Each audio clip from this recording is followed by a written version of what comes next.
Hi everyone. Yeah, I hope you made the most of the time off this morning. I know I've been getting some laryngitis, but I feel a lot better today, thankfully. But I hope that those of you in the opera could make and who've been sick could make use of the time to just feel a bit better and feel on top of things. So anyway, we'll all see each other again next week. So I'm just going to recap for those who weren't be able to be at class the other day, just some of the things we did. This first slide, just some of the common language that goes with anatomy as you're reading about it. We'll probably come up with some more of these words when we delve deeper into the anatomy with respiration, articulation, and of course phonation. So it's pretty self-explanatory. Superior toward the head, inferior, etc. I'm sure you've probably all read them by now. Moving on, your body is your voice, and so because your voice is part of your body, knowing how to position your body, knowing how things work, where things are, how they function, can really help you ascertain how to sing better and probably fix some issues if you're encountering them. Some other common words that you'll find with anatomy: transverse, coronal, frontal, and sagittal.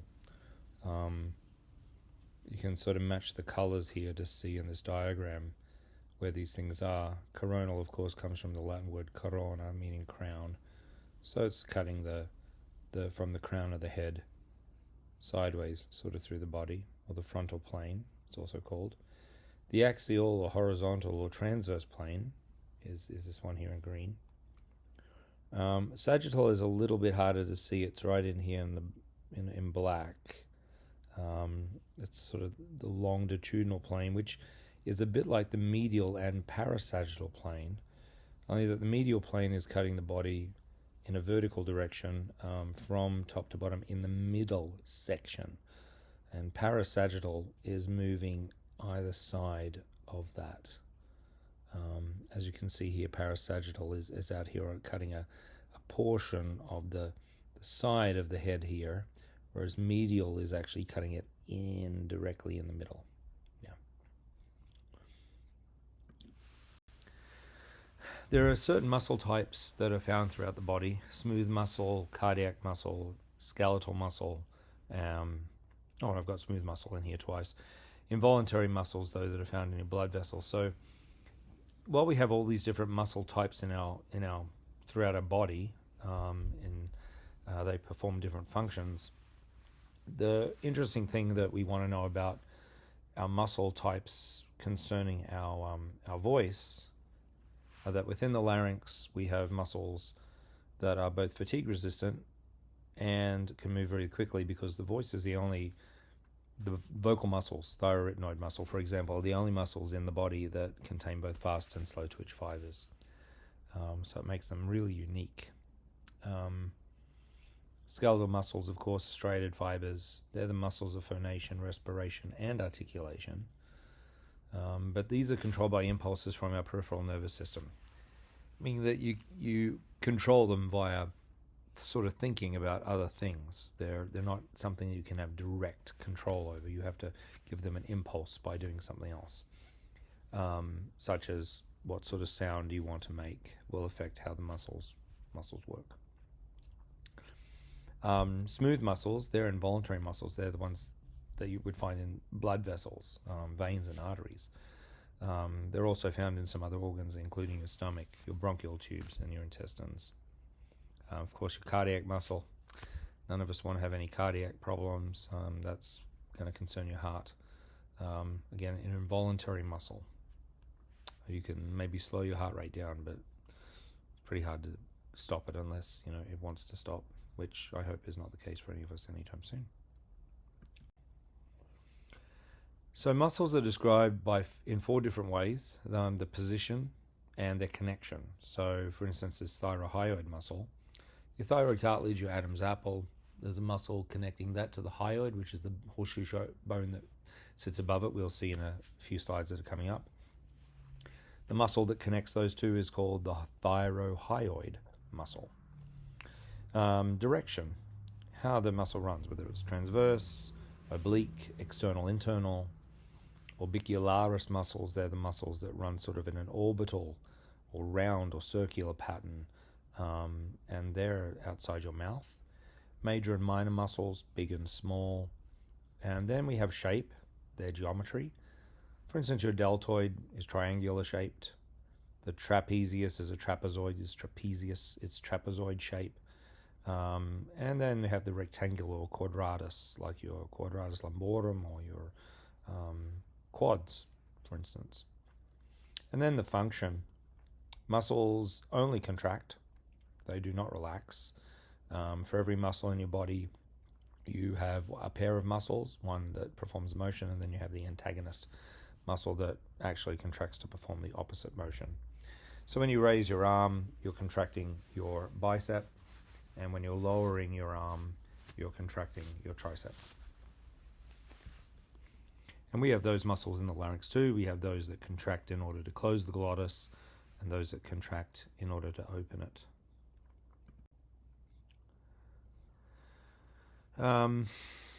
This is just a side note. There are so many approaches to teaching voice. We'll talk more about them as we go through the course. There's all sorts of schools, Italian, French, and German schools. And there are different schools such as Lamperti and his lineage, Garcia and his, Marchesi, Melocchi. And today you have other schools of singing which are primarily connected with CCM styles or belting. You have, for instance, in more recent times, a school of singing called speech level singing, which was, the teacher and the, I guess, inventor, if you like, of that method, was a guy called Seth Riggs out in California.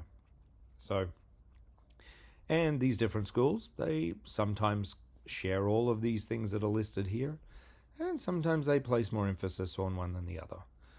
For some schools, for instance, Lamperti's, they felt that breath was the most essential thing, whereas I would probably say for Garcia, chord closure and the glottis were primary in his method. Yeah. And just a little funny thing here, the larynx, the larynx is really not a singing instrument, it's just a sphincter or a valve in your body, which is there basically to protect your windpipe, your lungs. And over many millennia, we have gone from grunts to hopefully some more pleasing sounds. So, I'm going to leave that alone. And move on. The system, respiration. There are three parts that make up our voice, right?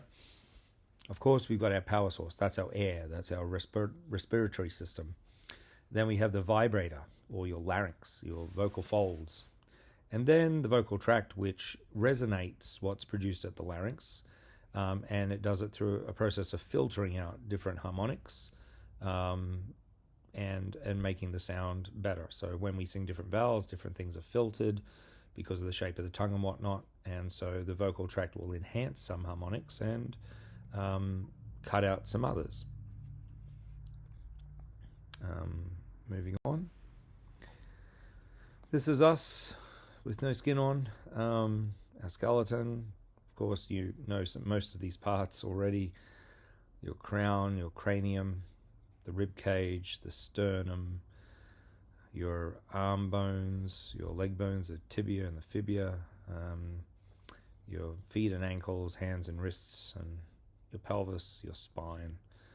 So the human skeleton, it's made up of 206 bones, then a whole bunch of cartilage and ligaments that sort of tie it all together, and muscles, of course, too. Your core muscles are the ones that give you great stability, help you balance, and they are defined, a core muscle is defined as any muscle which has a direct attachment to your spine. So, for instance, your healthy six-pack abs, which make you look great at the beach, they're not a core muscle. You could cut them out and you'd still stand up just fine. But if we cut out your transverse abdominis, which runs through the middle section of the body, you'd have a hard time standing up. It seems to have decided to want to keep pushing my slides on. Posture and balance. So the word posture comes from an Italian word positura, or ponere, which means to position the body. So really, understanding your posture, understanding your body, mapping where things are, where points of balance are throughout your system, leads to the ability to put your body into a good position to sing or to move, which makes the production easier and hopefully more efficient. The spine has three major functions. That's to bear and distribute the weight of the body, to protect your spinal cord, of course, through which many nerves run, to connecting all parts of your body to your brain, and to allow movement. So when we map our spine, we're mapping the position of things within our body so that we can understand where they are, how they function, and how to create more efficient vocal alignment, which can actually help more efficient vocal production. Your cervical spine, it bears the weight of your head, which is amazingly 9 to 13 pounds, and it takes that weight and distributes it along the length of the spine.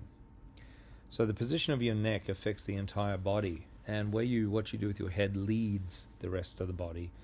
It also affects the position of the larynx within the throat. Thoracic spine bears the weight of the thorax, that includes the arms, and the lumbar spine bears the weight of the arms, torso, and head, and delivers that weight to the deeper location in the body and the base of the spine, which is just a little cutoff here called the sacrum. So here we can see in this slide we've got all the parts. We've got 206 bones. We've got joints, that's where bones meet. Cartilage, a flexible, tough connective tissue. Your ligaments, that's a fibrous tissue. Tendons connect muscles to the bones. You've got 24 individual vertebrae, 9 fused vertebrae, 12 cartilaginous discs, 7 cervical vertebrae, 12 thoracic, 5 lumbar, and 9, including the sacrum or the coccyx. The size of the spine, I think, is a very interesting thing that most of us probably don't think about. But your cervical spine, it takes up a half of your neck, sorry. It's so small I can't see this. And your thoracic spine takes up a quarter of this midsection of the body. And your lumbar spine, which is really big, it takes up an amazing third of that area of the body.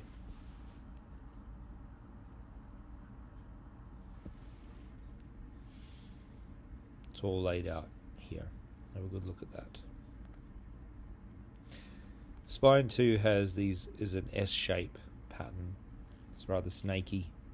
And the one thing we don't want to do is we want to lengthen the spine for good production. When actually you inhale, the spine lengthens, and when you exhale, it contracts. But we don't want to really do anything that takes the curves out or flattens any part of it that will cause it not to function as well as it should.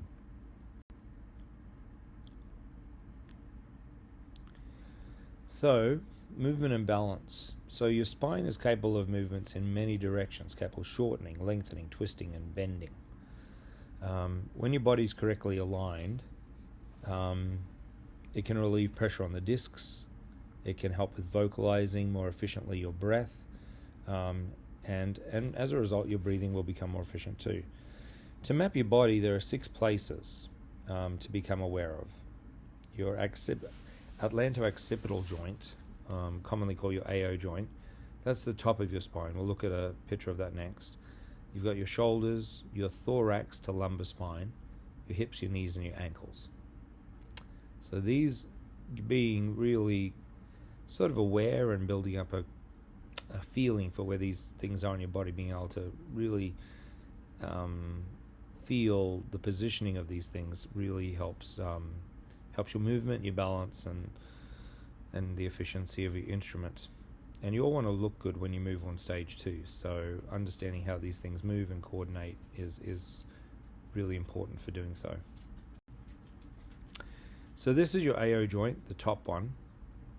Remember that your head leads everything. Where your head goes, the rest follows. So this atlanto-occipital joint, it is on the top of the spine, at the very base of the cranium. If you palpate just at the back of your jaw here, below your earlobe, and you went in there, that's where that joint is. So you're actually balancing from the center of your head. Your head balances in the center, not at the back. It's responsible for flexion and the extension of the neck, for all of the movements, turning, flexing, bending, side to side. What's really interesting about the joint is that it's a synovial joint. And I guess the thing to know about synovial joints is they're the joints in the body that are most prone to developing different forms of arthritis. So now we have the muscles of your neck. We're going to sort of talk more about these muscles when we get into talking about phonation. This white line that is at the very center of this diagram, that is the hyoid bone. And as you can see, most of the muscles that are in your neck, they're not directly attached to the voice itself, but rather they're attached to this hyoid bone. But because the hyoid bone is attached to the base of the tongue, and then through a fibrous tissue, it's connected to the larynx itself, and then the larynx, of course, to the trachea. The positioning of these muscles and the position of the hyoid bone can really influence the position of the larynx. And even in some cases, if the hyoid is tilted to one side or the other, can actually cause the larynx and the cords to be not quite come together symmetrically. So there's a lot of muscles here, and they have a lot of connections joining the head to the torso. And so good posture, good healthy habits of how you hold your neck and your shoulders is really influential to the stability of your larynx.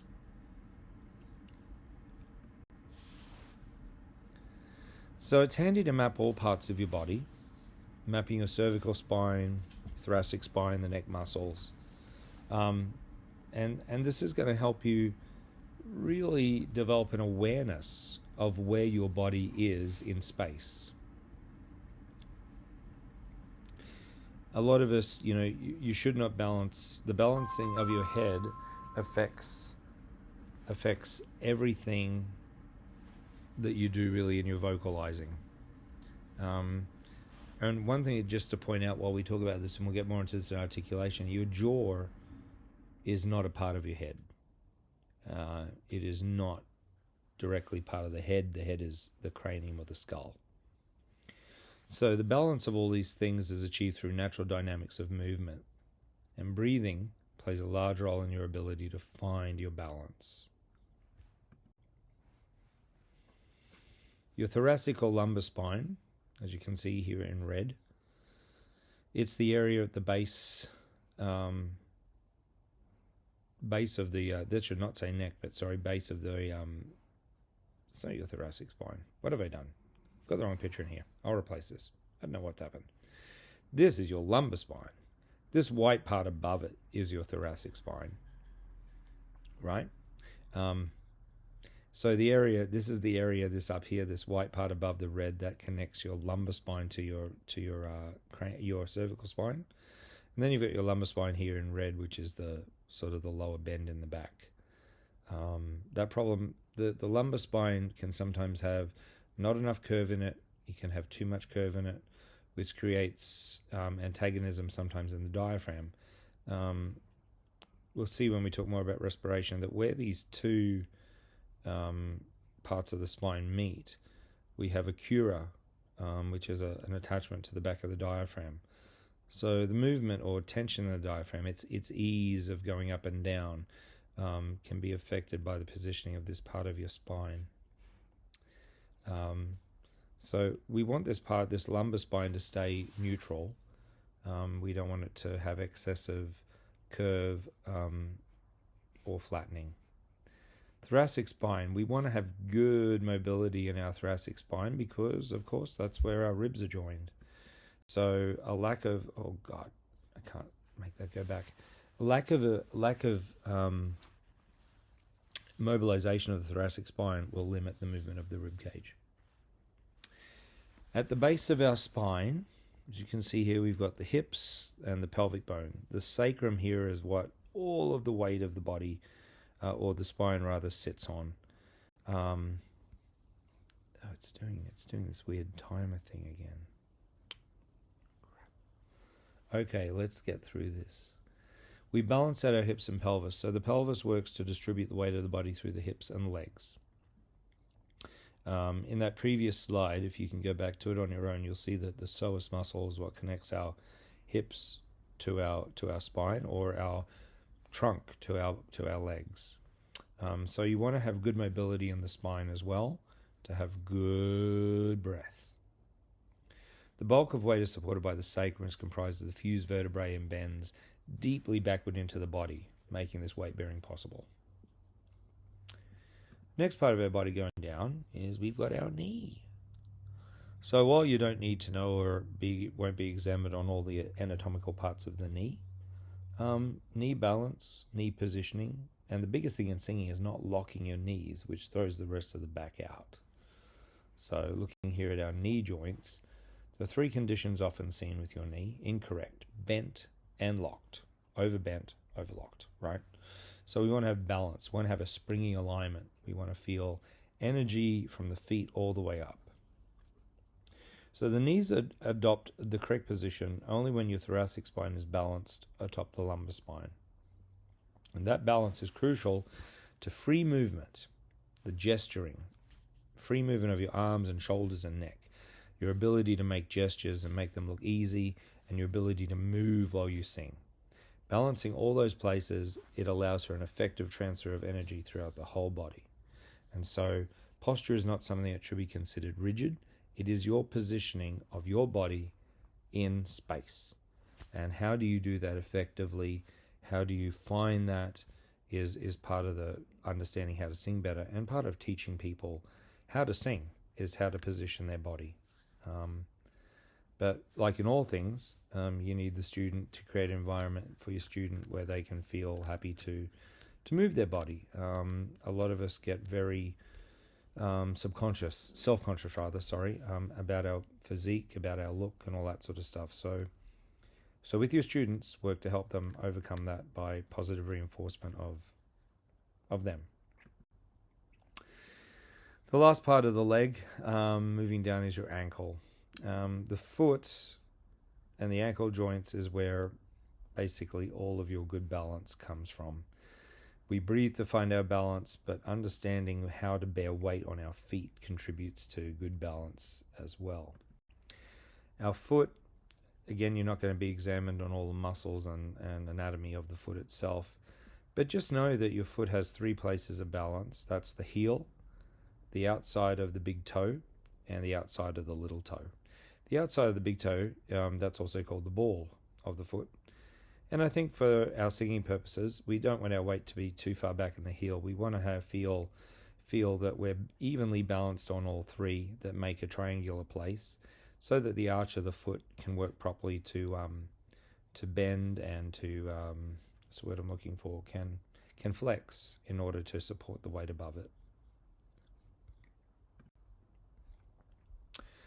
So the lower leg bones, your fibula, tibia, they insert into the talus or the heel. The ankles will stiffen if the thorax is not balanced in relation to your lumbar spine. So again, finding fluidity, mobility in the torso is really important. Fluid and free movement will be majorly impaired, if not entirely lost, if you don't have good mobility in the trunk. Be sure to balance the body from the top down, from the head. The head always leads. Good posture and mechanically understanding the body will improve your resonance, your vocal efficiency, and the muscles that need to be engaged with the correct amount of tension is also important. Position will affect the tension, and if it's not placed correctly, then the tension can move into parts of the body where we don't want it to go. Right? And I mentioned the three parts of the foot for balance. So just to wrap this up here, these are some of the posture myths. I think maybe you've encountered them, maybe you haven't, and that's completely fine. But we have things like stand straight like a pole. You practice with your back against a wall. And in some places, people have advocated that you want to lose the lower curve by really pulling the pelvis under strongly. I would against that. Hi guys, sorry about that. Just had to look at something. Lifting the sternum over high want your sternum to be well balanced, you want your chest to be up, but you can feel in yourself. If you start to feel incorrect tension or something that limits the freedom of your body, I'd probably say examine it and question whether it's actually right. You don't want your sternum to be dropped. You don't want it to be overly high. Again, all of this is really just finding balance. And you find balance through moving your body and working it out, to be honest. Balanced body allows the sternum to rise slightly in the act of breathing. You want to begin in a noble posture, or beginning in the noble posture can shorten the back and create a stiff neck. I would say feel elegant. In old books on singing, you hear old singers talk a lot about being poised. Find a position in your body where you feel poised and comfortable. Breathing, gesture, and sound can be compromised if you don't have good balance within your body. Rolling the shoulders back, get them down. Holding the shoulders down or down and back, again, shortens the spine.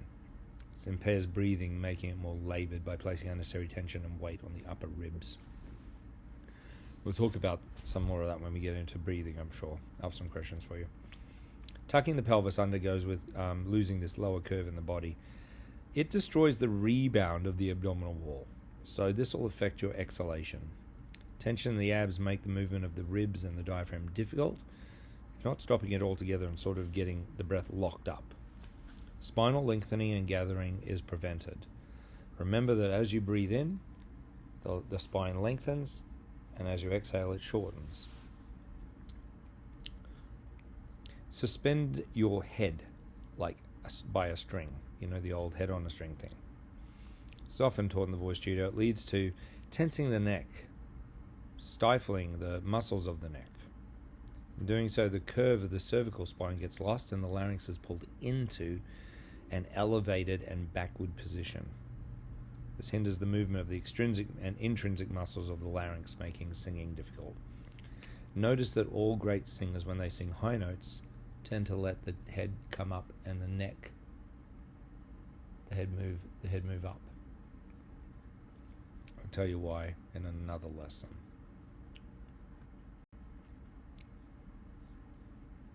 So, in conclusion, on your own, map those 6 places of balance: your head, shoulders, thorax, hips, knees, and ankles. Freedom and balance in these areas is going to allow your body to release while retaining the correct amount of tension. Remember to release your muscles so that the skeleton can support them. Your muscles will be free then to work through their entire range of motion. Develop your ability to use kinesthesia to map your body, bringing awareness to what is going on inside yourself. Things and practices like yoga and qigong and tai chi can help with that. When you are balanced, your movement options become more open. They'll have more availability. There'll be more options for you to explore moving your body and being able to sing. Anyway, I know that's about 30 minutes. I know you probably have questions for me about this. But hey, good luck to those of you in the opera. And I will look forward to seeing you all on Tuesday, when we will go and we'll delve into respiration. We're going to start respiration. Come with any questions. Hope you have a good weekend and stay healthy. Hope you all don't get sick. Okay, take care. Bye.